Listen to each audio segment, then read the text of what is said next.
ഇസ്ലാം എന്ന് പറയുന്നത് ലോകത്തൊരു പ്രശ്നമാണ്. മുസ്ലിങ്ങൾ പ്രശ്നക്കാരാണ്. മുസ്ലിം വിശ്വാസവും മുസ്ലിം രാജ്യങ്ങളും മുസ്ലിം സംഘടനകളും എല്ലാം പ്രശ്നക്കാരാണ്. ഇസ്ലാം ഈസ് ടെററിസം. ഇസ്ലാം ഒരു ഭീകരതയാണ്.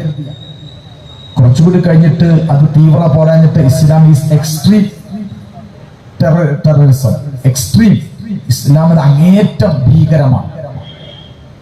മുസ്ലിം നാടുകൾ പ്രശ്നം സൃഷ്ടിക്കുന്നവരാണ്. മുസ്ലിം പെണ്ണുങ്ങൾ അടിമകളാണ്. അവർ ധരിക്കുന്ന വസ്ത്രം പിന്തിരിപ്പനാണ്. അവരുടെ ശരീരത്ത് മുസ്ലിങ്ങളുടെ നിയമവ്യവസ്ഥകൾ വളരെ പിന്തിരിപ്പനാണ്. അതങ്ങ് ഗോത്രവർഗ സമൂഹത്തിന്റെ സംസ്കാരമാണ്.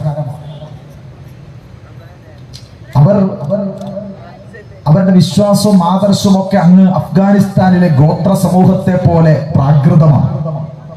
അവരുടെ വിശുദ്ധ ഖുർആൻ തന്നെ നമ്മുടെ നാടിന് അപകടമാണ്. ആ ഖുർആനിലെ സൂറത്തുൽ അൻഫാൽ, സൂറത്തുൽ തൗബ, ഇങ്ങനെ ഖുർആനിലെ ആയത്തുകളും സൂക്തങ്ങളും ഉദ്ധരിച്ചു കൊണ്ടുപോലും വിശുദ്ധ ഖുർആനെ പോലും ഇവിടെ ഏതോ അർത്ഥത്തിൽ തെറ്റിദ്ധരിപ്പിച്ചു കൊണ്ടിരിക്കുകയാണ്. മഹാനായ പ്രവാചകൻ മുഹമ്മദ് മുസ്തഫ സല്ലല്ലാഹു അലൈഹി വസല്ലമയെ കുറിച്ച് പോലും വളരെ നീചമായ ഭാഷയിൽ, നികൃഷ്ടമായ ഭാഷയിൽ അപവാദങ്ങളുടെയും തെറിവിളികളുടെയും ചീത്തവിളികളുടെയും ഒക്കെ അടിത്തറയിൽ നമ്മുടെ സോഷ്യൽ മാധ്യമങ്ങളിലൂടെ, ക്ലബ് ഹൗസുകളിലൂടെ പ്രവാചക വചനങ്ങളെ പോലും വളരെ ഭീകരമായി തെറ്റിദ്ധരിച്ചുകൊണ്ട് പ്രവാചകൻ ഒരു മദ്യപാനിയാണ് എന്ന് പോലും പറഞ്ഞുകൊണ്ട്, പ്രവാചകൻ ഒരു പെൺകുട്ടിയെ ബലാത്സംഗം ചെയ്യുന്നു എന്ന് പറഞ്ഞുകൊണ്ട്, പ്രവാചകനെ കുറിച്ച് പോലും പച്ചക്കള്ളവും കല്ലുവച്ച നുണകളും സമൂഹ മാധ്യമങ്ങളിൽ പ്രചരിപ്പിച്ചുകൊണ്ട് മൊത്തത്തിൽ നമ്മുടെ രാജ്യത്ത് ഇസ്ലാമോഫോബിക് ആയ ഒരു അന്തരീക്ഷം, ആകാശവും ഭൂമിയും ഇവിടുത്തെ പത്രമാധ്യമങ്ങളും പ്രിന്റ് ഡിജിറ്റൽ പ്ലാറ്റ്ഫോമുകളിലെല്ലാം തന്നെ ഇസ്ലാമോഫോബിയയുടെ ഒരു കടുത്ത മഴ. നമ്മുടെ നാട്ടിൽ 2 പ്രളയങ്ങൾ നടന്നിട്ടുണ്ട്. ആ പ്രളയത്തിൽ ഈ രാജ്യത്തുണ്ടായതുപോലുള്ള വലിയ പ്രളയമാണ് ഇസ്ലാം വിരുദ്ധതയുടെ പ്രളയം, ഇസ്ലാമോഫോബിയയുടെ ഒരു പ്രളയം. അത് കേരളത്തിന്റെ മണ്ണിൽ പോലും ലോകത്താകമാനം ഇസ്രായേൽ നേതൃത്വം നൽകുന്ന സിയോണിസ്റ്റ് ശക്തികൾ ലോകം മുഴുവൻ പ്രചരിപ്പിക്കുന്ന ഇസ്ലാമും മുസ്ലിങ്ങൾക്കുമെതിരെയുള്ള കടുത്ത വംശീയ, കടുത്ത തീവ്ര ഭീകരവാദ പ്രയോഗങ്ങളിലൂടെ ലോകം മുഴുവൻ ഇസ്രായേലിന്റെ നേതൃത്വത്തിൽ, സിയോണിസ്റ്റുകളുടെ നേതൃത്വത്തിൽ, അതുപോലെ അമേരിക്കൻ സാമ്രാജ്യത്വത്തിന്റെ, ബ്രിട്ടീഷ് സാമ്രാജ്യത്വത്തിന്റെ, ലോകത്തെ സാമ്രാജ്യത്വ ചേരിയുടെ പിന്തുണയോട് കൂടിയിട്ട് ലോകത്തെ കോർപ്പറേറ്റുകൾ, മൾട്ടിനാഷണൽ കോർപ്പറേറ്റ് കമ്പനികൾ, വലിയ വലിയ കോർപ്പറേറ്റ് പ്രസ്ഥാനങ്ങൾ, അവരെല്ലാവരും യഥാർത്ഥത്തിൽ ഇസ്ലാമോഫോബിയയിൽ അണിചേർന്നിട്ടുണ്ട്. നമ്മുടെ രാജ്യം ഭരിക്കുന്ന സംഘപരിവാർ, അവർ രാജ്യത്തിന് അധികാരത്തിൽ ഏറാനുള്ള അവരുടെ യോഗ്യത എന്ന് പറയുന്നത് അവരുടെ പ്രത്യയശാസ്ത്രമല്ല, അവരുടെ ബെഞ്ച് ഓഫ് തോട്ടോ, BJPയുടെ രാഷ്ട്രീയ പ്രവർത്തനങ്ങളെ മാതൃക കണ്ടിട്ടോ, അവരുടെ മനുസ്മൃതി കണ്ടിട്ടോ, അവരുടെ വേദങ്ങളും പ്രസ്ഥാനങ്ങളും ചിന്തകളും ഒക്കെ കണ്ടിട്ടില്ല ഈ രാജ്യത്ത് ഇന്ന് RSSന് അധികാരം പദം കിട്ടിയിട്ടുള്ളത്.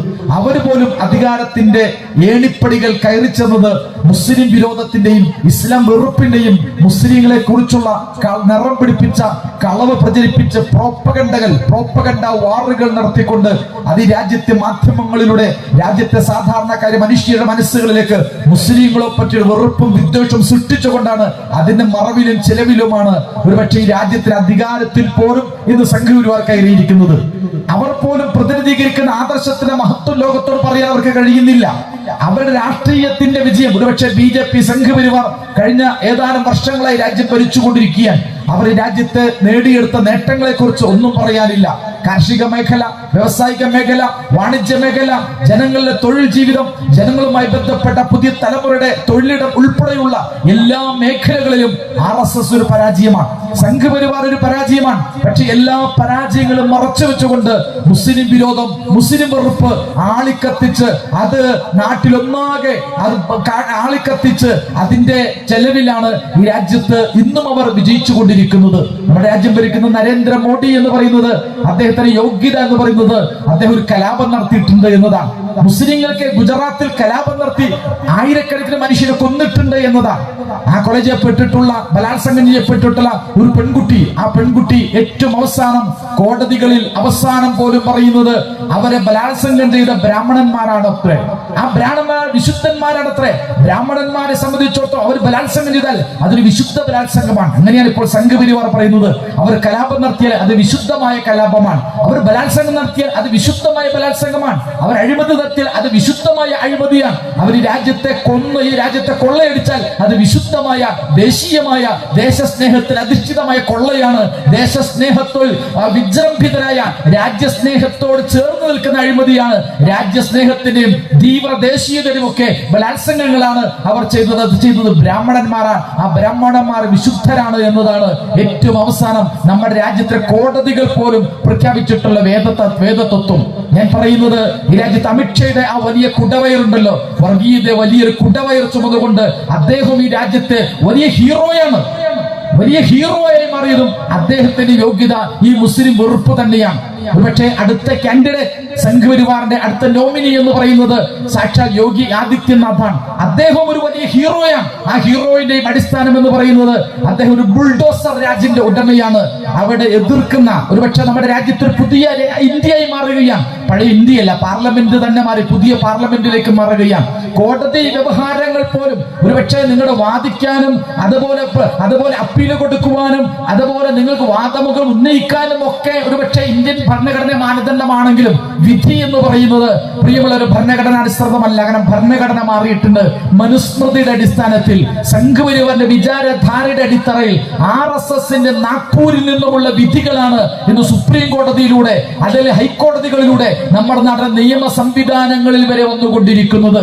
അതിന്റെ വെളിച്ചത്തിൽ നമ്മുടെ രാജ്യത്ത് ഒരു പുതിയ ഇന്ത്യ, ഒരു പുതിയ ഭരണഘടന, ഒരു പുതിയ രാജ്യമായി നമ്മുടെ രാജ്യം മാറി വരികയാണ്. ഇത്തരം ഒരു സങ്കീർണമായ പ്രതിസന്ധി പൂർണ്ണമായ ഒരു പശ്ചാത്തലത്തിലാണ് SYOന്റെ കൊച്ചുമക്കൾ, കൊച്ചനുജന്മാർ, പ്രിയമുള്ളവരെ, അങ്ങനെ ഞങ്ങൾ കീഴടങ്ങുന്ന ഒരു സമൂഹമല്ല, ഞങ്ങൾ അങ്ങനെ തോറ്റൊരു സമൂഹമല്ല. പ്രതിസന്ധിയിൽപ്പെട്ട പ്രശ്നങ്ങളിൽ കെട്ടുഴലുന്ന ആകെക്കൂടി എങ്ങനെ മുന്നോട്ട് പോകും എന്ന് പേടിച്ച് ഭയപ്പെട്ട് മുട്ടുപറച്ച് മൂത്രമൊഴിച്ച് അങ്ങനെ ഏത്തമിട്ടുകൊണ്ട് ഞങ്ങൾ ഏത്തമിട്ട് നിന്ന് നിങ്ങളുടെ ഏതോ അർത്ഥത്തിൽ നിങ്ങൾക്ക് മുമ്പിൽ കീഴടങ്ങിക്കൊള്ളാം എന്ന് പറയുന്ന ഒരു കീഴടങ്ങലിന്റെ രാഷ്ട്രീയം, ഒരു കീഴടങ്ങലിന്റെ ഒരു തോറ്റുകൊടുത്തുകൊണ്ട് അതുവഴി സംഘപരിവാറിൽ നിന്ന് കിട്ടുന്നതൊക്കെ പോരട്ടെ എന്ന് വിചാരിക്കുന്ന ഒരുപക്ഷെ നമ്മുടെയൊക്കെ നാട്ടിൽ പലരും അങ്ങനെയായി മാറിക്കൊണ്ടിരിക്കുകയാണ്.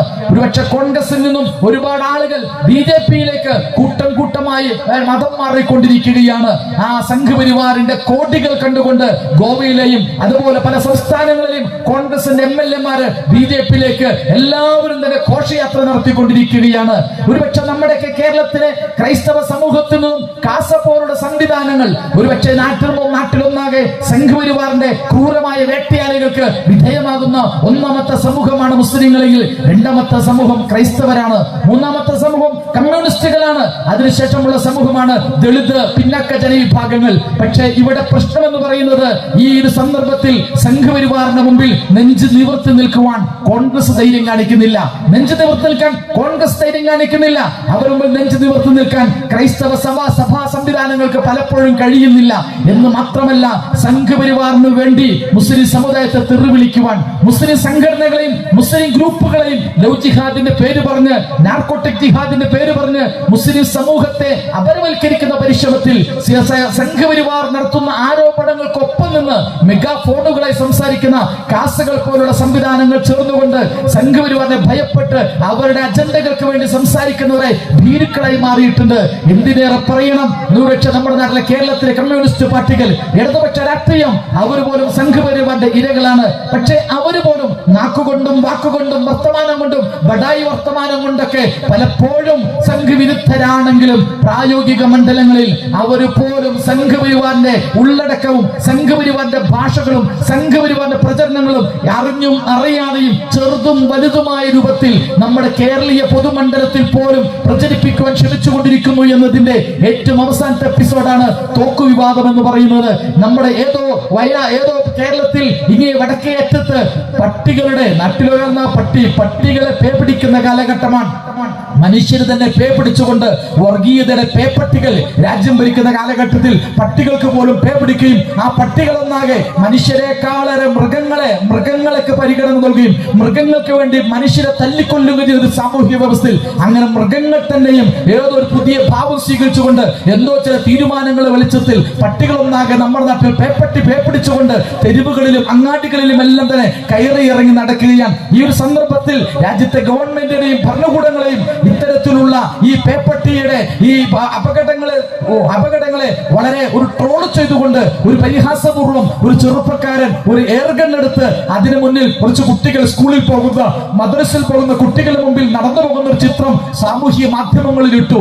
ആ സാമൂഹിക മാധ്യമങ്ങളിൽ ഇട്ട ഒരു ട്രോള് ആ ട്രോളിനെ ഇന്ന് ഭീകരവൽക്കരിച്ച് പൈശാചികവൽക്കരിച്ച് ഈ ഒരു പക്ഷേ UAPA വരെ എത്തുമോ എന്നാണ് സംശയം. അത്തരത്തിൽ ക്രിമിനൽ കേസ് എടുക്കാൻ നമ്മുടെ നാട്ടിലെ ഗവൺമെന്റ് ഭരണകൂടവും ഇടതുപക്ഷ ഗവൺമെന്റ് ആണെന്ന് ഓർക്കണം. പ്രിയമുള്ള സഹോദരന്മാരെ, ഇവിടെ സാക്ഷാൽ തോക്ക് വെച്ചിട്ട് അത് വെച്ച് ഉണ്ട വെച്ച് വെടിവെച്ച് ഈ രാജ്യത്തെ മുസ്ലിം മതന്യൂനപക്ഷങ്ങൾക്കെതിരെ ഏതോ അർത്ഥത്തിൽ ഗർജിക്കുന്ന തോക്കുകൾ പൂജിക്കുന്ന പ്രതീക്ഷ വിശ്വനാഥന്മാർ ഈ നാട്ടിൽ ധാരാളമുണ്ട്. ദുർഗാവാഹിനിയെ പോലുള്ള വർഗീയത തുപ്പുന്ന വർഗീയതയുടെ വിഷബീജങ്ങൾ നാട്ടിലൊന്നാകെ പ്രചരിപ്പിച്ച് റോട്ടിലൂടെ പോലും ആയുധങ്ങൾ വെച്ചുകൊണ്ട് പരസ്യമായി പ്രകടനം നടത്തുന്ന കൂട്ടും ഗ്രൂപ്പുകളുമുണ്ട്. അവരൊക്കെതിരെ ഒരക്ഷരം പറയാൻ കഴിവില്ലാത്ത, അവർക്കെതിരെ നടപടിയെടുക്കാൻ ശേഷിയില്ലാത്ത നമ്മുടെ ഇടതുപക്ഷ ഗവൺമെന്റ് ഇത്തരത്തിലുള്ള ട്രോളുകൾക്കെതിരെ UAPA ചുമത്താൻ മാത്രം ക്രിമിനൽ കേസുകളിലേക്ക് കൊണ്ടുപോയിക്കൊണ്ടിരിക്കുകയാണ്. ഞാൻ പറയുന്നത് ഇടതുപക്ഷമടക്കം ഈ രാജ്യത്തെ സംഘപരിവാറിന് കീഴ്പ്പെട്ട ഒരു പശ്ചാത്തലത്തിൽ ഇസ്ലാമോഫോബിക്കായ ഒരു സാമൂഹിക അന്തരീക്ഷത്തിൽ അങ്ങനെ ഏതോർത്ഥത്തിൽ സ്വന്തം ആദർശത്തെ കുറിച്ച് വിശ്വാസത്തെ കുറിച്ച് ഉന്നതമായ ആത്മവിശ്വാസം വെച്ച് പുലർത്തിക്കൊണ്ട് ഞങ്ങൾ പ്രതിനിധിക്കുന്ന ഇസ്ലാം ഉണ്ടല്ലോ, ഞങ്ങൾ പ്രതിനിധിക്കുന്ന മുസ്ലിം സമൂഹമുണ്ടല്ലോ, നിങ്ങൾ വിചാരിക്കുന്ന പോലെ തീവ്രവാദികളല്ല, ഭീകരവാദികളല്ല, നാട്ടിൽ പ്രശ്നങ്ങൾ സൃഷ്ടിക്കുന്നതല്ല. ഞങ്ങളുടെ കൈകളിൽ വിശുദ്ധ ഖുർആൻ, നിങ്ങൾ പറയുന്നത് പോലെ അതിലെ നിയമങ്ങളും തത്വങ്ങളും ഒക്കെ നിങ്ങളൊന്ന് പഠിക്കാൻ തയ്യാറുണ്ടോ? പ്രവാചകൻ മുഹമ്മദ് നബി സല്ലല്ലാഹു അലൈഹി വസല്ലമയുടെ വ്യക്തിത്വത്തെ, ജീവിതത്തെ നിങ്ങളൊന്ന് ചർച്ചയ്ക്ക് തയ്യാറുണ്ടോ?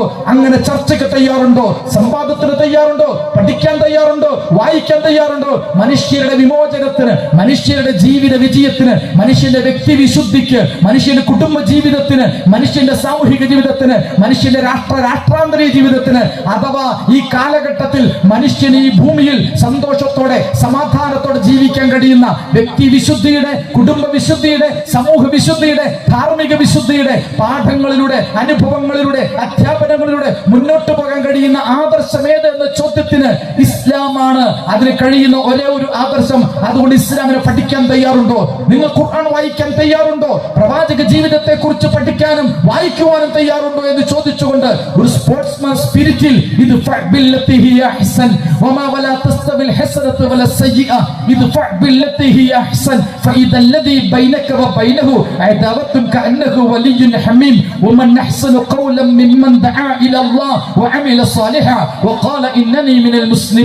അതേ ഇസ്ലാം പ്രതിസന്ധികളിൽ പെട്ട് ഉടലുന്ന ഘട്ടത്തിലാണ് വിശുദ്ധ ഖുർആൻ പറയുന്നത്.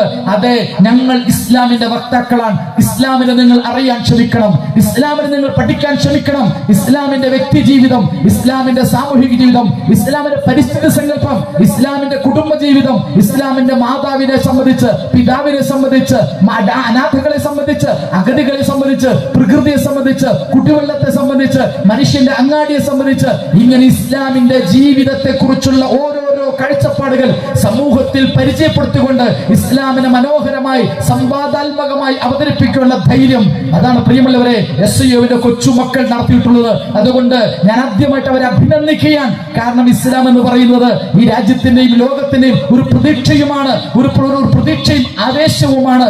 കാരണം നമ്മെ സംബന്ധിച്ചിടത്തോളം ഈ എതിർപ്പുണ്ടല്ലോ, ഈ വെറുപ്പുണ്ടല്ലോ, ഈ വിദ്വേഷമുണ്ടല്ലോ, ഇത് പുതിയ അനുഭവമല്ല. ഇസ്ലാമോഫോബിയ എന്ന് പറയുന്നത്, ഇസ്ലാം വെറുപ്പ് എന്ന് പറയുന്നത്, ഇസ്ലാമിക പ്രബോധകരെ സംബന്ധിച്ച് ഇതുപോലുള്ള അപവാദങ്ങൾ പ്രചരിപ്പിക്കുക എന്നത് പുതിയ സംഭവമല്ല. ചരിത്രാതീത കാലഘട്ടം മുതൽ നമ്മൾ കണ്ടിട്ടുള്ളതാണ്. വിശുദ്ധ ഖുർആനിൽ 2-3 സ്ഥലങ്ങളിൽ പറഞ്ഞ സൂക്തമുണ്ട്. وَكَذَلِكَ جَعَلْنَا لِكُلِّ نَبِيٍّ عَدُوًّا شَيَاطِينَ الْإِنسِ وَالْجِنِّ يُوحِي بَعْضُهُمْ إِلَى بَعْضٍ زُخْرُفَ الْقَوْلِ غُرُورًا وَلَوْ شَاءَ رَبُّكَ مَا فَعَلُوهُ فَذَرْهُمْ وَمَا يَفْتَرُونَ وَكَذَلِكَ جَعَلْنَا فِي كُلِّ قَرْيَةٍ أَكَابِرَ مُجْرِمِيهَا لِيَمْكُرُوا فِيهَا وَمَا يَمْكُرُونَ إِلَّا بِأَنفُسِهِمْ وَمَا يَشْعُرُونَ وَكَذَلِكَ وكذلك جعلنا لكل نبي عدوا من المجرمين وكفى بربك هاديا ونصيرا. വിശുദ്ധ ഖുർആനിലെ 3 സൂക്തങ്ങളാണ് ഞാൻ പാരായണം ചെയ്തത്. ആ സൂക്തങ്ങളുടെ അർത്ഥം എല്ലാ കൊച്ചുമക്കളടക്കം പഠിക്കണം. അതേ ചരിത്രത്തിൽ ഇന്ന് തുടങ്ങിയതല്ല, ഇന്നലെ മാത്രം കണ്ടതല്ല. ചരിത്രത്തിൽ എല്ലാ കാലഘട്ടത്തിലും പ്രവാചകന്മാർ കടന്നു വന്നപ്പോൾ സത്യമായി കടന്നു വന്നപ്പോൾ ദൈവിക മൂല്യങ്ങളുമായി കടന്നു വന്നപ്പോൾ ആ കാലഘട്ടങ്ങളിൽ ജീവിച്ച മനുഷ്യരിൽപ്പെട്ട ജിന്നുകളിൽപ്പെട്ട പിശാചുക്കൾ പ്രവാചകന്മാരോട് ശത്രുത കാണിച്ചിട്ടുണ്ട്. വളരെ മധുര മനോജ്ഞമായ വാക്കുകൾ ഉപയോഗിച്ചുകൊണ്ട് വളരെ മധുര മനോജ്ഞമായ ഇവർ പുതിയ പ്രസ്ഥാനക്കാരാണ്, ഇവർ മതമൗലികവാദികളാണ്, ഇവർ തീവ്രവാദികളാണ്, മജ്നൂൻ പിരാന്തനാണ് എന്നാണ് മുഹമ്മദ് നബി സല്ലല്ലാഹു അലൈഹി വസല്ലമയെ വിളിച്ചത്. സാഹിർ എന്നാണ് വിളിച്ചത്, മസ്ഹൂർ എന്നാണ് വിളിച്ചത്, ഷായിർ എന്നാണ് വിളിച്ചത്. അഥവാ ആ കാലഘട്ടത്തിൽ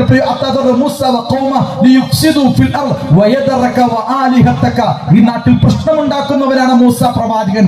ഈ നാട്ടിൽ പുതിയ വാദവുമായി വന്നവനാണ് അബ്രഹാം പ്രവാചകൻ. മുഹമ്മദ് നബി പിരാന്തനാണ്, മുഹമ്മദ് നബി വ്യാജ കവിയാണ്, മുഹമ്മദ് നബി ഇങ്ങനെ തുടങ്ങുന്ന ആരോപണങ്ങൾ പ്രവാചകന്മാർക്കെതിരിൽ ചരിത്രത്തിൽ എല്ലാ കാലഘട്ടങ്ങളിലും തിന്മയുടെ വക്താക്കൾ ഉന്നയിച്ചിട്ടുണ്ട്. അതുകൊണ്ട് പ്രവാചകന്മാർ ചരിത്രത്തിൽ ഓരോ കാലഘട്ടങ്ങളിലും സത്യത്തിന്റെ പ്രബോധനവുമായി കടന്നു വന്നപ്പോൾ, അതുകൊണ്ട് വിശുദ്ധ ഖുർആൻ ഓതിയ സൂക്തം പോലും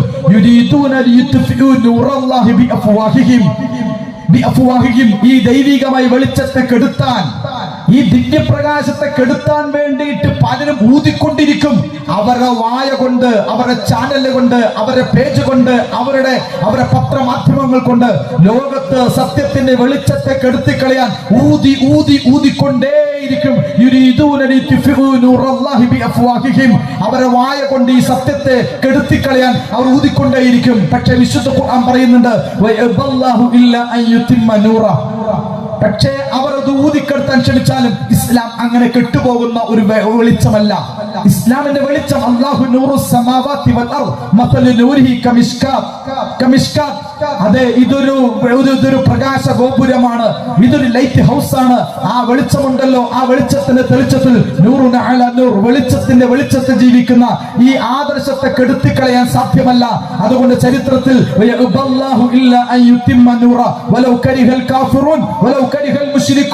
കുഫ്റിന്റെ നിഷേധത്തിന്റെ ബഹുദൈവ ആരാധകർ, സത്യനിഷേധികൾ എത്ര വെറുത്താലും ഈ സത്യപ്രകാശത്തെ കെടുത്തിക്കളയാൻ കഴിയില്ല എന്ന് വിശുദ്ധ ഖുർആൻ പറയുന്നുണ്ട്. അതുകൊണ്ട് ഇസ്ലാമിക പ്രസ്ഥാനം മനസ്സിലാക്കുന്നത് ഇസ്ലാമോഫോബിയ എന്നത് ഇന്നലെയോ തുടങ്ങിയ പ്രതിഭാസമല്ല. ഇന്ന് അമേരിക്കയുടെ നേതൃത്വത്തിലാണെങ്കിൽ, ഇസ്രയേലിന്റെ നേതൃത്വത്തിലാണെങ്കിൽ, സംഘപരിവാറിന്റെ നേതൃത്വത്തിലാണെങ്കിൽ, ഇന്നലെ അതിന് പിന്നിൽ ബ്രിട്ടീഷ് സാമ്രാജ്യത്വം ഉണ്ടായിരുന്നു. സൂര്യനസ്തമിക്കാത്ത സാമ്രാജ്യം ലോകത്തെ ഭരിച്ചിരുന്ന ശക്തികളാണ് ബ്രിട്ടീഷ് സാമ്രാജ്യം എന്ന് പറയുന്നത്.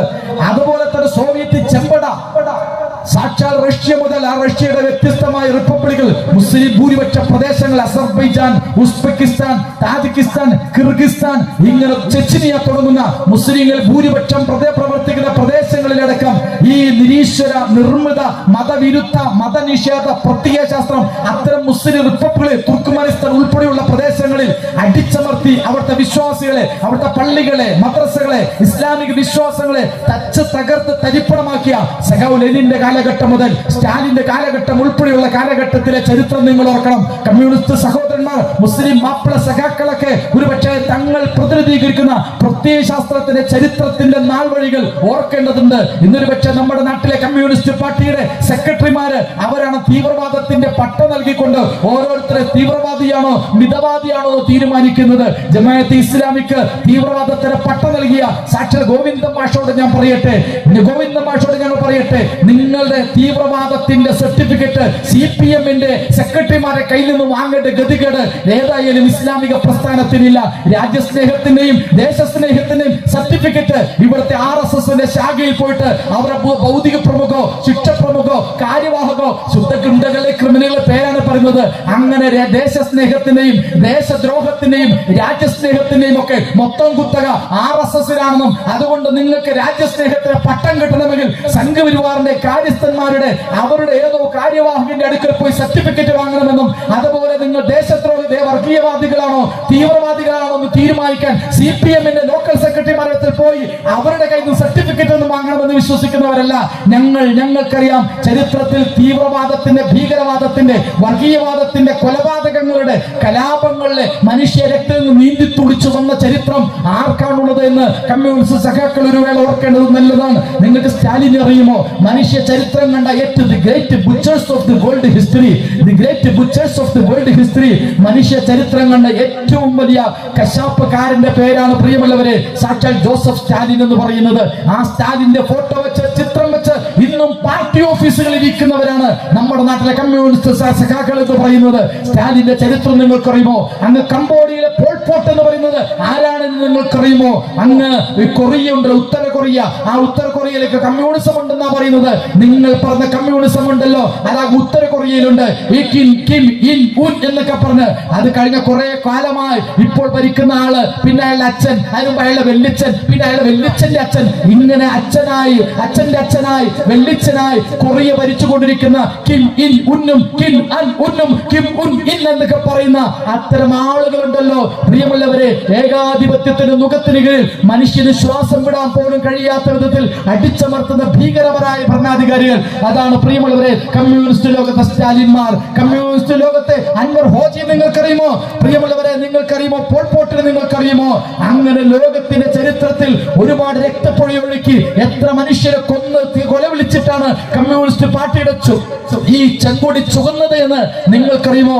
അങ്ങനെ ഒരുപാട് കൊലപാതകങ്ങളുടെ പാരമ്പര്യമുള്ള നിങ്ങൾ ഈ കേരളത്തിന്റെ മണ്ണിൽ പോലും എത്രയോ കൊലപാതകങ്ങൾ ഈ ഇടതുപക്ഷം നടത്തിയിട്ടുണ്ട്, കമ്മ്യൂണിസ്റ്റ് പാർട്ടികൾ നടത്തിയിട്ടുണ്ട്. എന്നിട്ട് അവരൊക്കെ കൂടിച്ചേർന്നുകൊണ്ട് തീവ്രവാദത്തിന്റെ ചാപ്പയുമായിട്ട് നടക്കുകയാണ്. പ്രിയമുള്ള സഹോദരന്മാരെ, ഞാൻ പറയുന്നത് ഇവിടെ സംഘപരിവാർ മുസ്ലിം സമൂഹത്തെ ഭീകരവാദത്തിന് ചാപ്പ കുത്തി മുസ്ലിങ്ങളെ ഭീകരവൽക്കരിക്കുമ്പോൾ, അതുപോലെ ഇവിടെ ഇടതുപക്ഷ രാഷ്ട്രീയം ഉൾപ്പെടെയുള്ള ആളുകൾ അവരുടെ കൂടെ നിന്നുകൊണ്ട് ഇസ്ലാമിക പ്രസ്ഥാനത്തെയും മുസ്ലിം സമൂഹത്തെയും ഒക്കെ ഈ രൂപത്തിൽ അപരവൽക്കരിക്കുന്ന പശ്ചാത്തലത്തിലാണ് ജമാഅത്തെ ഇസ്ലാമിയെ പോലെ SCO-വിനെ പോലുള്ള പ്രസ്ഥാനങ്ങൾ അങ്ങനെ നിങ്ങളുടെ തീവ്രവാദ ഭീകരവാദ ആരോപണങ്ങൾ കേട്ടുകൊണ്ട് ചൂളിപ്പോകുന്നതിന് പകരം ഞങ്ങളുടെ കൈകളിലുള്ള ആദർശത്തിന്റെ വിശുദ്ധി അത് ഈ ലോകത്തോട് ഉച്ചസ്വരം പറയുവാൻ ഞങ്ങൾ തീരുമാനിച്ചിരിക്കുകയാണ്. ഞാൻ പറഞ്ഞല്ലോ, ഞങ്ങൾ ചരിത്രത്തിൽ ബ്രിട്ടീഷ് സാമ്രാജ്യത്വത്തെ എതിരിട്ട ഒരു സമൂഹമാണ് ഇസ്ലാമിക സമൂഹം.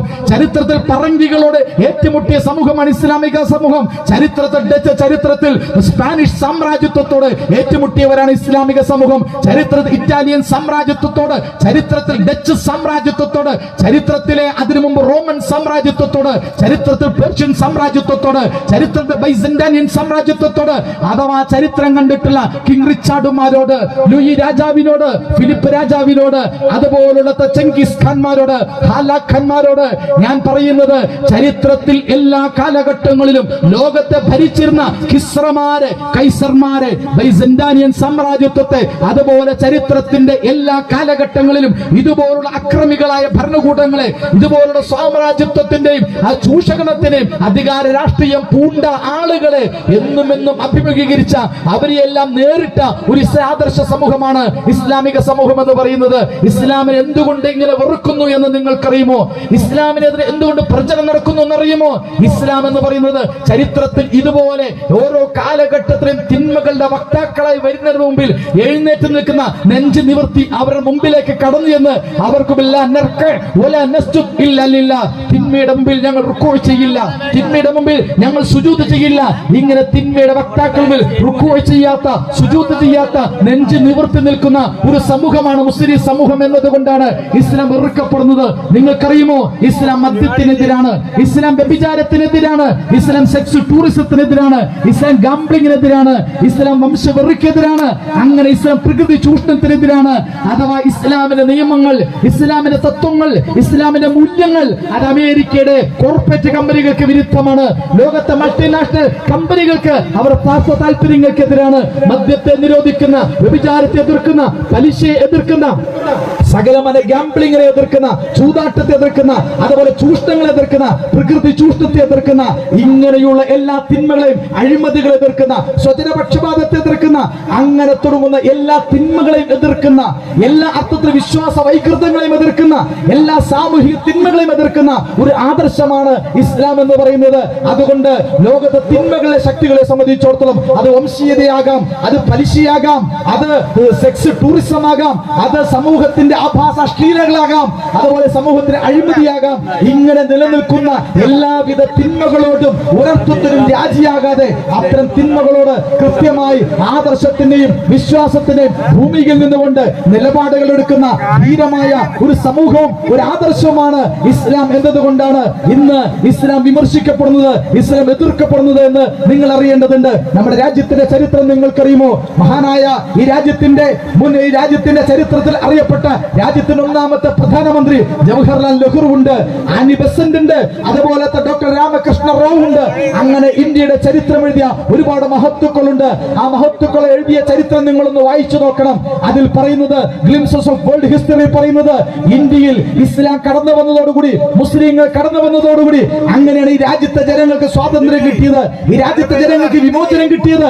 സംഘപരിവാറൊക്കെ ഈ രാജ്യത്തെ ജനങ്ങൾ നൽകിക്കൊണ്ടിരിക്കുന്ന ഒരു ആഖ്യാനമുണ്ട്. ആഖ്യാനം എന്താണെന്ന് ചോദിച്ചാൽ, പഴയ കാലഘട്ടത്തിൽ ഒരു മനോഹര ഇന്ത്യ ആയിരുന്നു, ആർഷ ഭാരത സംസ്കാരമായിരുന്നു, മഹിത മനോഹരമായ സങ്കല്പങ്ങൾ നിലനിന്നിരുന്ന. ഇപ്പൊ ഓണക്കോടി, ഓണമൊക്കെ ആഘോഷിച്ചല്ലോ. അങ്ങനെ ഒരു ഓണത്തിന്റെ പേര് പറഞ്ഞ്, മാവേലിയുടെ പേര് പറഞ്ഞ്, ഒരു മഹാബലിയുടെ പേര് പറഞ്ഞ് ഈ രാജ്യങ്ങളെ ഉള്ളോളം കള്ളമില്ലാത്ത, പൊളി വചനങ്ങളില്ലാത്ത മനുഷ്യരെല്ലാവരും ഒന്നുപോലെ ജീവിച്ചിരുന്ന ഒരു പൂർവ്വകാല ആർഷ ഭാരതത്തെ കുറിച്ച്, അത്തരം ഒരു ലോകത്തെ കുറിച്ച് ഭൂതകാലം ഈ രാജ്യത്തുണ്ടായിരുന്നു.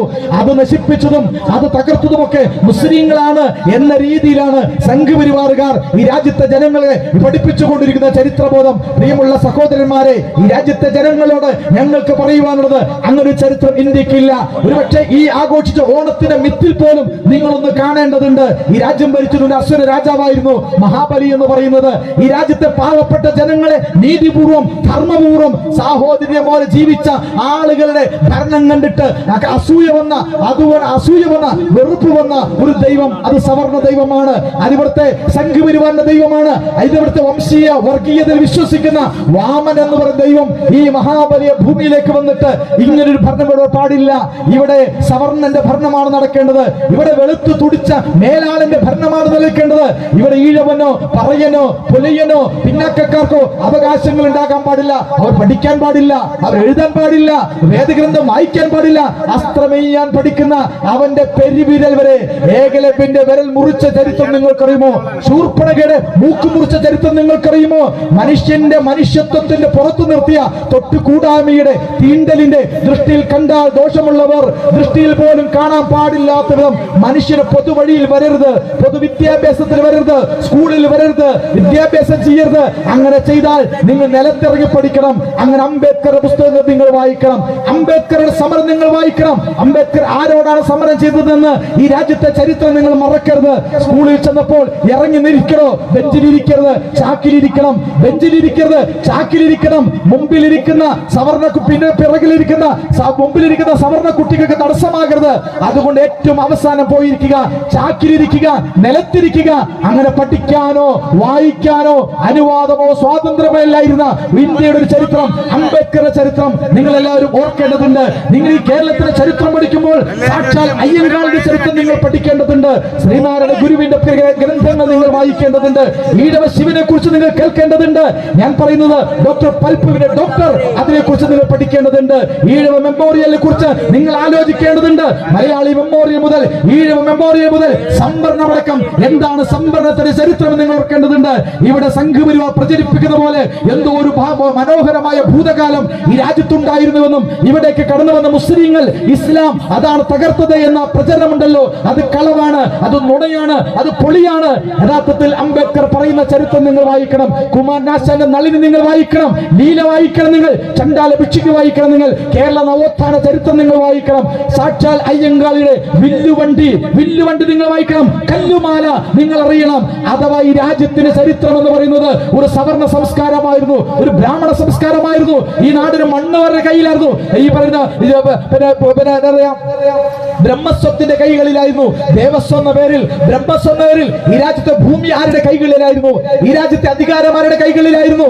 അങ്ങനെയുള്ള ഒരു സാമൂഹിക അന്തരീക്ഷത്തിലേക്ക് ഇസ്ലാം ഇവിടെ കടന്നു വന്നതോട് കൂടിയിട്ടാണ് the historical role of Islam in India, the historical role of Islam in India.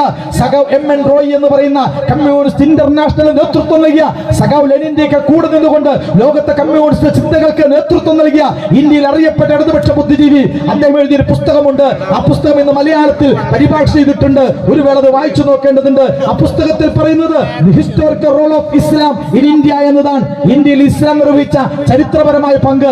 ഇസ്ലാം ഇവിടെ വന്നതോട് കൂടിയിട്ടാണ് മനുഷ്യന് മനുഷ്യനാകാൻ സാധിച്ചത്. ഈ രാജ്യത്തെ പിന്നാക്കക്കാരന് പൊതുവിദ്യാഭ്യാസം കിട്ടിയത് അങ്ങനെയാണ്, പൊതു റോട്ടിലൂടെ നടക്കാൻ കഴിയുന്നത് അങ്ങനെയാണ്. ഈ രാജ്യത്തെ മനുഷ്യന് സ്വാതന്ത്ര്യത്തിന്റെയും സമഭാവനയുടെയും സാഹോദര്യത്തിന്റെയും സമത്വത്തിന്റെയും സന്ദേശങ്ങൾ ഈ രാജ്യത്തെ ജനങ്ങൾക്ക് നൽകിയതിൽ ഇസ്ലാമിന് വലിയ പങ്കുണ്ട്, മുസ്ലിം ഭരണകൂടങ്ങൾക്ക് പങ്കുണ്ട് എന്നാണ് സാക്ഷാൽ M.N. റോയിയുടെ ചരിത്രം നമ്മോട് പറയുന്നത്. ഈ കേരളത്തെ ടിപ്പു സുൽത്താന്റെ ചരിത്രം നിങ്ങൾക്കറിയുമോ? അങ്ങ് മൈസൂരിൽ നിന്നും കേരളത്തിലേക്ക് കടന്നു വന്ന ടിപ്പു സുൽത്താൻ കാസർഗോഡ് വഴി, കണ്ണൂർ വഴി, കോഴിക്കോട് വഴി അങ്ങ് ചാവക്കാട് വരെ എത്തിയ, ആ തൃശൂർ ജില്ലയിലെ ചേലക്കര എത്തിയ ടിപ്പുവിന്റെ ചരിത്രം നിങ്ങൾ പഠിച്ചു നോക്കൂ. ഈ ഭൂമി, ഈ കേരളത്തിന്റെ മണ്ണിൽ പോലും ഈ രാജ്യത്തെ കർഷകർക്ക്, പണിയെടുക്കുന്നവർക്ക്, കുടികിടപ്പുകാർക്ക്, അതുപോലുള്ള ആളുകൾക്ക് ഭൂമി കിട്ടാൻ തുടങ്ങിയത്, കർഷകർക്ക്, പണിയെടുക്കുന്നവർക്ക് ഭൂമി കൊടുക്കാൻ പറഞ്ഞത്, ഒന്നാമത് ഭൂപരിഷ്കരണം ഈ കേരളത്തിന്റെ മണ്ണിൽ പോലും നടപ്പിലാക്കിയത് ടിപ്പു സുൽത്താനാണ്. EMS നമ്പൂതിരിപ്പാടിലൂടെയോ അതല്ലെങ്കിൽ ഏതർത്ഥത്തിൽ K. ദാമോദരനിലൂടെയോ P. കൃഷ്ണപിള്ളയിലൂടെയോ അതുപോലെ AKGയിലൂടെയോ തുടങ്ങുന്ന നവോത്ഥാന സമരമല്ല കേരളത്തിലുള്ളത്. സഖാവ് സുനിൽ P. ഇളയിടത്തെ പോലുള്ള ആളുകളൊക്കെ ചരിത്രം പറയുമ്പോൾ, കേരളത്തിലെ നവോത്ഥാനങ്ങൾ പറയുമ്പോൾ പലപ്പോഴും അങ്ങ് തിരുക്കൊച്ചിയിലേക്കാണ് പോകുന്നത്. തിരുവിതാംകൂറിലേക്കും ചങ്ങനാശ്ശേരിയിലേക്കും പോയിട്ട് അവിടെ നിന്നും ശ്രീനാരായണ ഗുരുവിലൂടെയും അയ്യങ്കാളിയിലൂടെയും കേളപ്പനിലൂടെയും ദാമോദറിലൂടെയും കൃഷ്ണപിള്ളയിലൂടെയും AKGയിലൂടെയും EMSയിലൂടെയൊക്കെ തുടങ്ങുന്ന ഒരു ഇടതുപക്ഷ കമ്മ്യൂണിസ്റ്റ് ചരിത്ര വായന കേരള നവോത്ഥാനത്തെ കുറിച്ച് ഇടതുപക്ഷ പ്രകൃതികൾ, ഇടതുപക്ഷ സഹോദരന്മാർ, സഖാക്കൾ പലപ്പോഴും പ്രചരിപ്പിക്കാറുണ്ട്. പലപ്പോഴും സഖാക്കളെ നിങ്ങളെ ചരിത്രം അട്ടിമറിക്കുകയാണ്. ചരിത്രത്തിൽ ടിപ്പു സുൽത്താന്റെ ചരിത്രം ഈ കേരളത്തിലെ മണ്ണിൽ വലിയൊരു ചരിത്രമാണ്. ടിപ്പുവിന്റെ പടയോട്ടം മൈസൂരിൽ നിന്നും ഈ കേരളത്തിലെ മണ്ണിലേക്ക് വന്നതോടുകൂടിയിട്ടാണ് ഇവിടെ പൊതുവഴികൾ രൂപപ്പെട്ടത്. ടിപ്പു സുൽത്താൻ റോഡ് എന്ന പേരിൽ കേരളത്തിൽ ധാരാളം റോഡുകളുണ്ട്. റോഡുകൾ ഉണ്ടാക്കിയത് ടിപ്പുവാണ്. ആ റോഡിലൂടെ വന്ന മനുഷ്യർക്ക് സ്വാതന്ത്ര്യം നൽകിയ ടിപ്പുവാണ്. മാറുമറയ്ക്കാൻ പോലും ഇന്ന് വീണ്ടും തുറക്കുകയാണ് കമ്മ്യൂണിസ്റ്റ് പ്രസ്ഥാനം. നവോത്ഥാനത്തെ കുറിച്ച് വലിയ വായിൽ പറഞ്ഞപ്പോഴും നവോത്ഥാന മൂല്യങ്ങൾക്ക് അതീതമായി ഒരു കാലഘട്ടത്തിൽ ബ്രാഹ്മണന്മാരും സവർണന്മാരും പഠിപ്പിച്ച മൂല്യമാണ്, മൂല്യച്യുതിയാണ് ഇന്ന് പുതിയ തലമുറകളെ ക്യാമ്പസുകളിൽ SFI പഠിപ്പിച്ചുകൊണ്ടിരിക്കുന്നത്. അഥവാ ഒരു കാലഘട്ടത്തിൽ ഇവിടുത്തെ പിന്നാക്ക ജനവിഭാഗങ്ങളിൽപ്പെട്ട പെണ്ണുങ്ങൾക്ക് മാറുമറക്കാൻ പാടില്ലായിരുന്നു. ഇവിടുത്തെ സവർണ തമ്പ്രാക്കന്മാർക്ക്, സവർണ ജന്മിമാർക്ക് നഗ്നനായ നയനസുഖം, ലൈംഗികതയുടെ നയനസുഖം കിട്ടുവാൻ വേണ്ടി സ്ത്രീകൾ മാറ തുറന്നിടണമായിരുന്നു. അവിടുത്തെ ആ കാലഘട്ടത്തിലെ ആചാരങ്ങളെ കുറിച്ചൊന്നും ഞാൻ നിങ്ങളോട് പറയേണ്ടതില്ല. നമ്പൂതിരിയെ മനുഷ്യനാക്കുക എന്ന പുസ്തകം മലയാളത്തിലുണ്ട്. എന്തായിരുന്നു നമ്പൂതിരിയുടെ ചരിത്രം, നായർ ചരിത്രം എന്താണെന്ന് ഞങ്ങൾ പറയുന്നില്ല. നിങ്ങൾ മറക്കരുത്, ഓർമ്മകൾ ഉണ്ടായിരിക്കണം, ചരിത്രം മറക്കരുത്. ഞാൻ പറയുന്നത് കേരളത്തിലെ മണ്ണിൽ മനുഷ്യന് ഭൂമി കിട്ടിയത്, കർഷകന് മണ്ണിൽ പണിയെടുക്കാനുള്ള സ്വാതന്ത്ര്യം കിട്ടിയത്, പെണ്ണുങ്ങൾക്ക് മാറുമറയ്ക്കാൻ അനുവാദം കിട്ടിയത്, ജന്മിമാരെയും ഇവിടുത്തെ ജമീന്ദർമാരെയും ആട്ടിപ്പുറത്താക്കി അവരുടെ കൈകളിൽ നിന്നും ഈ രാജ്യത്തെ ജനങ്ങൾക്ക് എല്ലാവിധത്തിലുള്ള സ്വാതന്ത്ര്യവും അവകാശങ്ങളും വാങ്ങിത്തന്ന് ഈ കേരളത്തിന്റെ മണ്ണിൽ നവോത്ഥാനത്തിന് കലപ്പ് ഒഴുകി ഇവിടുത്തെ ജനങ്ങളെ, എല്ലാ ജാതീയ പിശാചുക്കളെയും കെട്ടിക്കെട്ടിച്ചതിന് പിന്നിൽ ഒന്നാമൻ ടിപ്പു സുൽത്താനായിരുന്നു. അതുപോലെ തന്നെ ഈ കേരളത്തിന്റെ മണ്ണിൽ ഒരുപക്ഷെ നിങ്ങളെല്ലാം 1490കളിൽ ഈ പോർച്ചുഗീസ് സാമ്രാജ്യത്വത്തിന്റെ പറങ്കികൾ ഈ കോഴിക്കോട്ടെ മണ്ണിലേക്ക് വരുന്നുണ്ട്.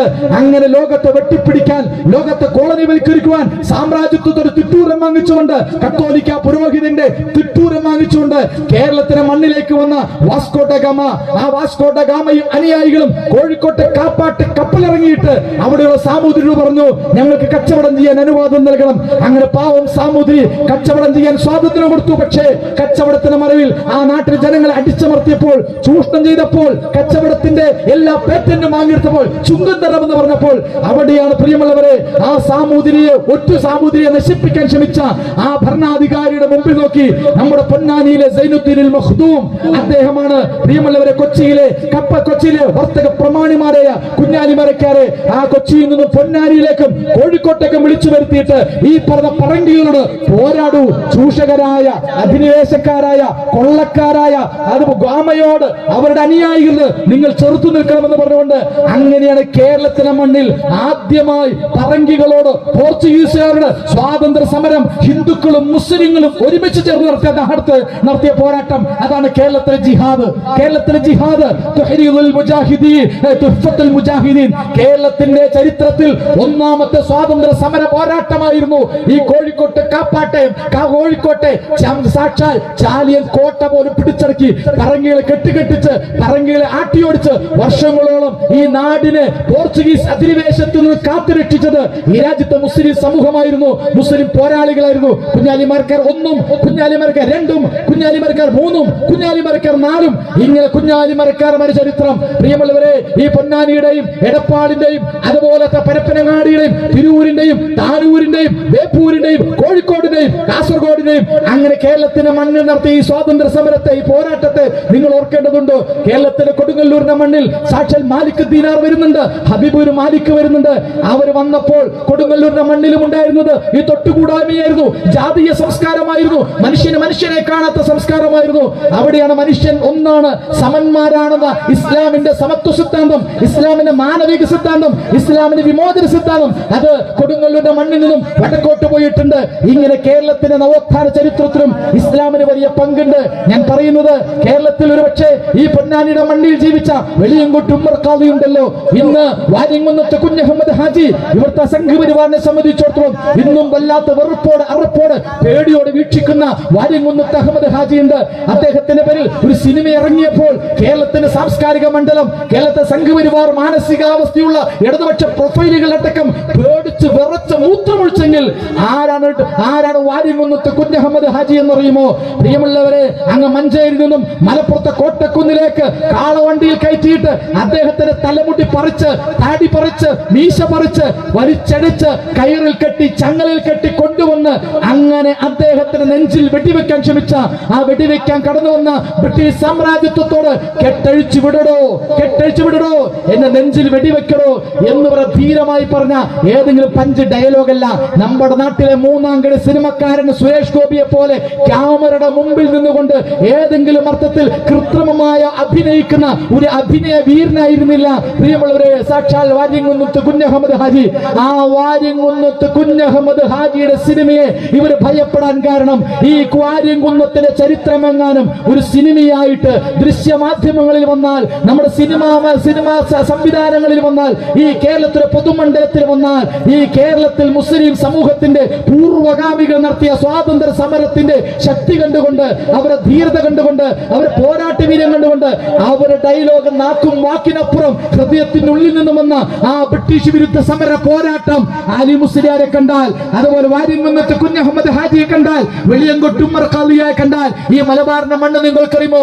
ഞാൻ നിങ്ങൾ നിൽക്കുന്ന മലപ്പുറം ജില്ലയുണ്ടല്ലോ, സ്വാതന്ത്ര്യ സമര പോരാട്ടത്തിൽ, ബ്രിട്ടീഷ് വിരുദ്ധ സമരത്തിൽ ബ്രിട്ടീഷുകാരെ വെള്ളം കുടിപ്പിച്ച നാടാണ് പ്രിയമുള്ളവരെ ഈ പറയുന്ന മലപ്പുറം ജില്ല എന്ന് പറയുന്നത്. നിങ്ങൾക്കറിയുമോ പൊന്നാനിക്ക് ഒരു ചരിത്രമുണ്ട്, നിങ്ങൾക്കറിയുമോ എടപ്പാളിന് ഒരു ചരിത്രമുണ്ട്, തിരൂരിനും താനൂരിനും വാഗൺ ട്രാജഡി ചരിത്രമുണ്ട് പ്രിയമുള്ളവരെ, കൊണ്ടോട്ടിക്ക് ഒരു ചരിത്രമുണ്ട്. അങ്ങനെ കുറ്റിപ്പുറം പാലത്തിനും അതുപോലെ തന്നെ ഫാറൂഖ് പാലത്തിനുമിടയിൽ 10,000-ഓളം രക്തസാക്ഷികൾ ഈ മലപ്പുറം ജില്ലയിലുണ്ട്. മലപ്പുറം ജില്ലയിലെ ചേറൂരിന്റെയും വെന്നയൂരിന്റെയും അതുപോലെ പൂക്കോട്ടൂരിന്റെയും അങ്ങനെ തുടങ്ങുന്ന ഓരോരോ പ്രദേശങ്ങൾക്കും ഇവിടുത്തെ പോരാട്ടത്തിന്റെ ചരിത്രമുണ്ട്. ഞാൻ ബ്രിട്ടീഷുകാർക്ക് മുമ്പിൽ തല കുനിക്കാത്ത ഒരു സമൂഹമാണ് യഥാർത്ഥത്തിൽ മലബാറിന്റെ ചരിത്രം.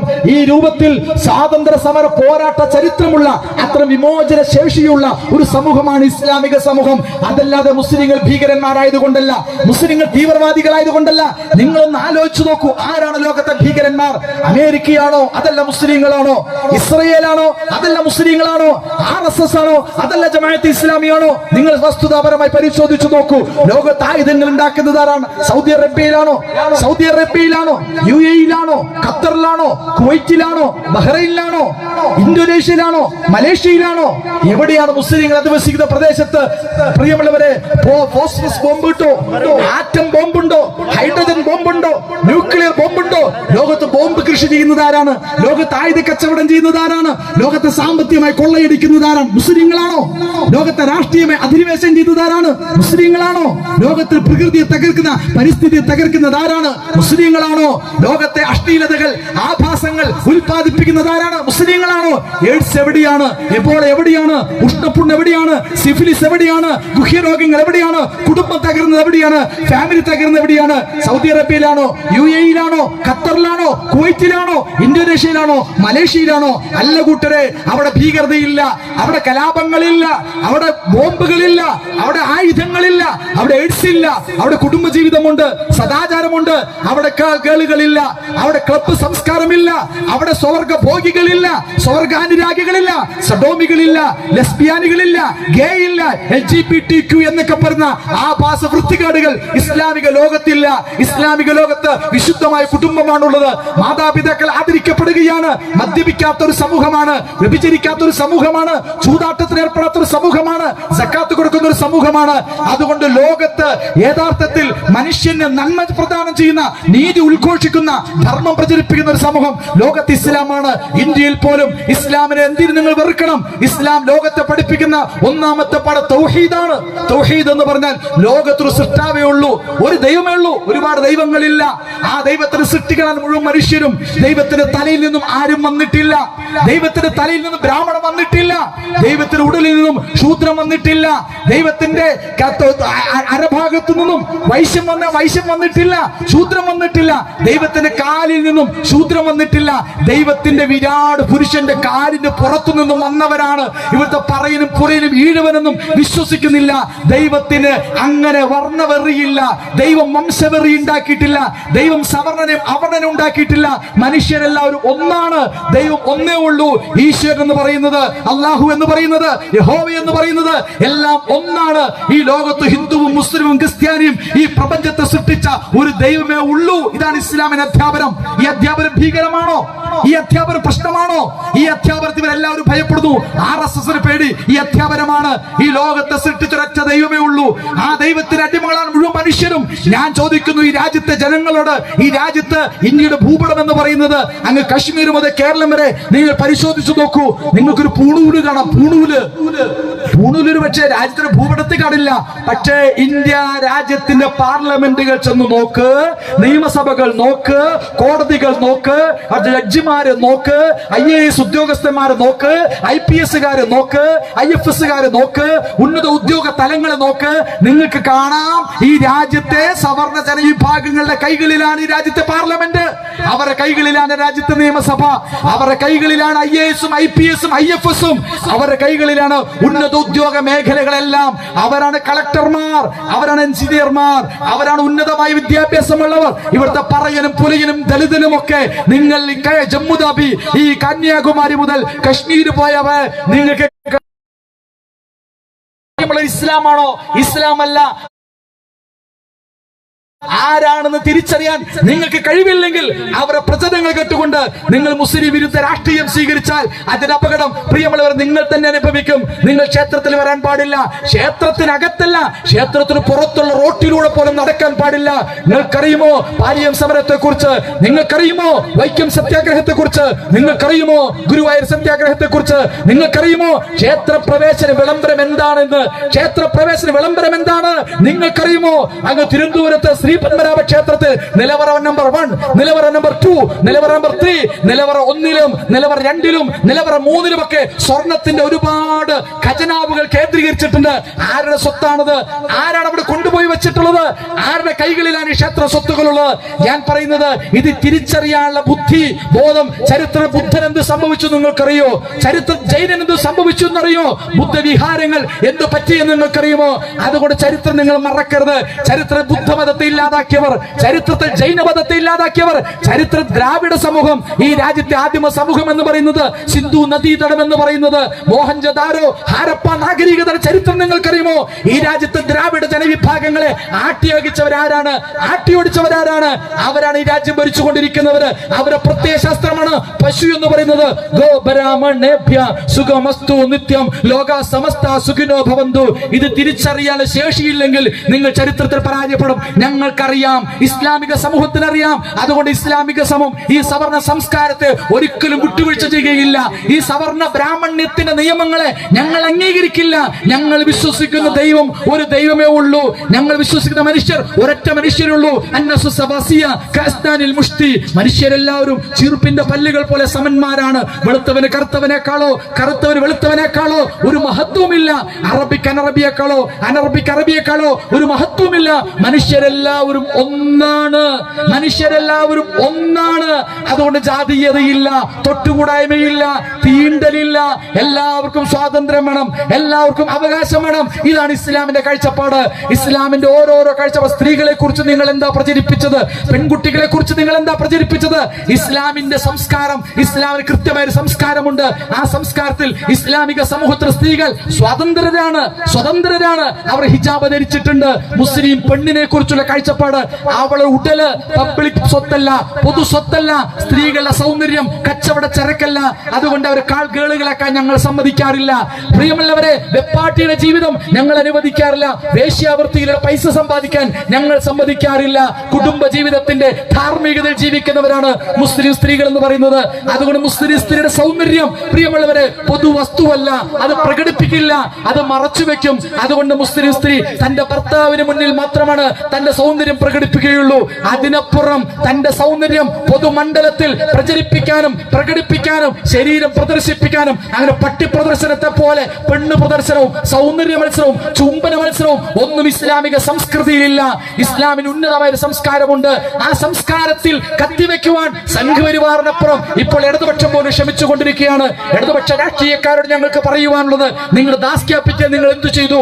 വർഗസമരം നിങ്ങൾ എന്തു ചെയ്തു? നിങ്ങളുടെ കമ്മ്യൂണിസ്റ്റ് സഖാക്കൾക്ക്, നിങ്ങളുടെ പുതിയ തലമുറകൾക്ക്, SFIയുടെ കൊട്ടിപ്പിടിക്കുന്ന സഹോദരന്മാരെ, സോഷ്യലിസം എന്ന് നിങ്ങളുടെ വെള്ളക്കോടിൽ എഴുതി വെച്ചിട്ടുണ്ടല്ലോ, ജനാധിപത്യം എഴുതി വെച്ചിട്ടുണ്ടല്ലോ, സ്വാതന്ത്ര്യം എഴുതി വെച്ചിട്ടുണ്ടല്ലോ. ഇത് ട്രോളാണോ? സോഷ്യലിസം എന്താണെന്ന് എത്ര സഖാക്കൾക്കറിയാം? വർഗസമരത്തെ കുറിച്ച് നിങ്ങൾക്കറിയോ? പ്രിമിറ്റീവ് കമ്മ്യൂണിസത്തിൽ നിന്നും സ്ലേവറിയിലൂടെ, ഫ്യൂഡലിസത്തിലൂടെ, സോഷ്യലിസത്തിലൂടെ, കമ്മ്യൂണിസത്തിലൂടെ മുന്നോട്ട് പോകുന്ന ചരിത്രത്തിന്റെ ഹിസ്റ്റോറിക്കൽ ഇന്റർപ്രിട്ടേഷൻ ഓഫ് ഹിസ്റ്ററി എന്താണെന്ന് നിങ്ങൾക്കറിയുമോ? സർപ്ലസ് വാല്യൂ എന്താണെന്ന് നിങ്ങൾക്കറിയുമോ?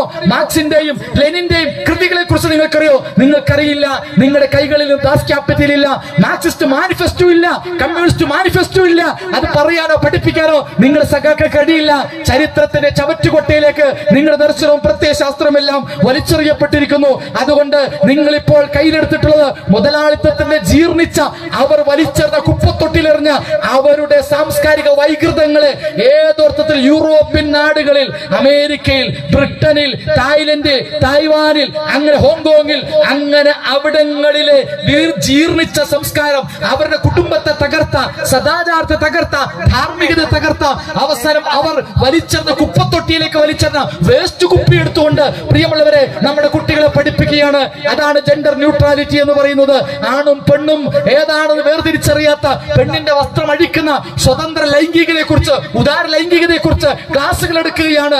എന്തിനാണ് ഭാര്യ ഭർത്താക്കന്മാർ, എന്തിനാണ് കുടുംബം? പാറി നടക്കും പറവകളൊന്നും വേളി കഴിക്കാറില്ലല്ലോ. അതുകൊണ്ട് നമുക്ക് കന്നുകാലികളെ പോലെ ജീവിച്ചുകൂടെ? പട്ടിയെ പോലെ, പൂച്ചയെ പോലെ ജീവിച്ചാൽ പോലെ.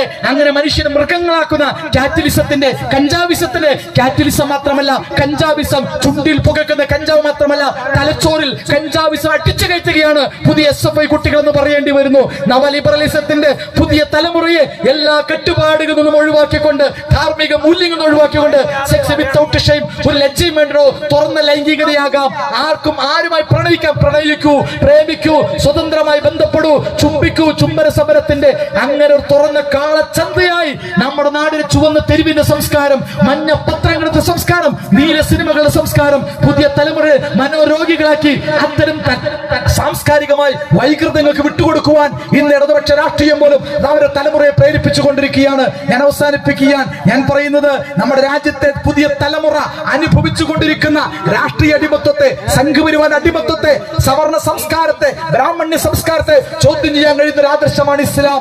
കമ്മ്യൂണിസ്റ്റുകൾ പ്രവർത്തിക്കുന്ന മനുഷ്യ മൃഗമാണെന്ന് പഠിപ്പിക്കുന്ന, നേരത്തെ പറഞ്ഞില്ലേ പണ്ടെങ്ങോ കാട്ടിലുണ്ടായിരുന്ന കുരങ്ങുകളുണ്ടല്ലോ, അങ്ങനെ മരങ്ങളിലൂടെ മരച്ചില്ലകളിലൂടെ ചാടിക്കളിച്ച് നടന്ന കുരങ്ങുണ്ടല്ലോ, ആ കുരങ്ങന്റെ വാലങ്ങോട്ട് പോയി നട്ടെല്ലങ്ങോട്ട് നിവർന്നു, പതുക്കെ എണീറ്റ് നിന്നു. അങ്ങനെ എണീറ്റ് നിന്ന് ആയിത്തീർന്നതാണ് പരിണാമഘട്ടത്തിന്റെ ഏതോ ദശാസന്ധിയിൽ മനുഷ്യനുണ്ടായി എന്ന് പറയുന്ന ഈ രൂപത്തിൽ പടുവിഡ്ഢിത്തം മനുഷ്യനെ പഠിപ്പിക്കുന്ന ഡാർവിനിസം ഉണ്ടല്ലോ, ഹെഗലിസം ഉണ്ടല്ലോ, ഫ്രോയിഡിസം ഉണ്ടല്ലോ, അതുപോലുള്ള ദർശനങ്ങളെല്ലാം ഉട്ടോപ്പിയാണ്, പരമവിഡ്ഢിത്തമാണ്. മാർക്സിസം എന്നതുപോലും പരമവിഡ്ഢിത്തമാണ്. അതുകൊണ്ട് പ്രിയമുള്ളവരെ, ഇപ്പോൾ ലിബറലിസം എന്ന് പറഞ്ഞ മുതലാളിത്തത്തിന്റെ വൈകൃതത്തെ പുൽകിക്കൊണ്ട് സ്വന്തം കുട്ടികളെ ലിബറലിസത്തിന്റെ മുതലാളിത്തത്തിന്റെ കാളച്ചന്തയിലേക്ക് കൊണ്ടുപോയി ഒരു പുതിയ മതം പഠിപ്പിക്കുന്ന ആളുകളെയും ഞങ്ങൾ ചോദ്യം ചെയ്യുകയാണ്. അതുകൊണ്ട് പ്രിയപ്പെട്ട വിദ്യാർത്ഥിനികളെ, കഞ്ചാവിന് രക്ഷപ്പെടണമോ, കാറ്റലിസത്തിന് രക്ഷപ്പെടണമോ, ലഹരിന് രക്ഷപ്പെടണമോ, ജീവിത കുടുംബത്തെ തകർച്ച രക്ഷപ്പെടണമോ, ഭാര്യ ഭർത്തൃ ബന്ധത്തിന് വിശുദ്ധി വേണമോ, കുടുംബജീവിത വിശുദ്ധി വേണോ, മദ്യം കഴിക്കാത്ത, ചൂതാട്ടത്തിന് ഏർപ്പെടാത്ത, തിന്മകൾ ചെയ്യാത്ത ധാർമ്മികതയുടെ ഒരു സംസ്കാരം വേണമോ? അതിലാണ് ഇസ്ലാം നിങ്ങളെ പഠിപ്പിക്കുന്നത്. അത്തരം സ്വന്തം ആദർശത്തെ കുറിച്ച്, വിശ്വാസത്തെ കുറിച്ച് ആത്മാഭിമാനത്തോടെ പഠിക്കാനും മനസ്സിലാക്കാനും അറിയാനും നിങ്ങൾ തയ്യാറാകണം. SIO അത്തരം ഒരു ആദർശത്തിലേക്കാണ്, പ്രസ്ഥാനത്തിലേക്കാണ് നിങ്ങളെ ക്ഷണിക്കുന്നത്. SIO-വിന്റെ ജമാഅത്തെ ഇസ്ലാമിയുടെ സത്യസന്ധമായ, ആവേശജലമായ, ദൈവികമായ, മൂല്യവത്തായ, ധാർമ്മികതയിൽ കേന്ദ്രീകൃതമായ ആയിരം അഭിവാദ്യങ്ങൾ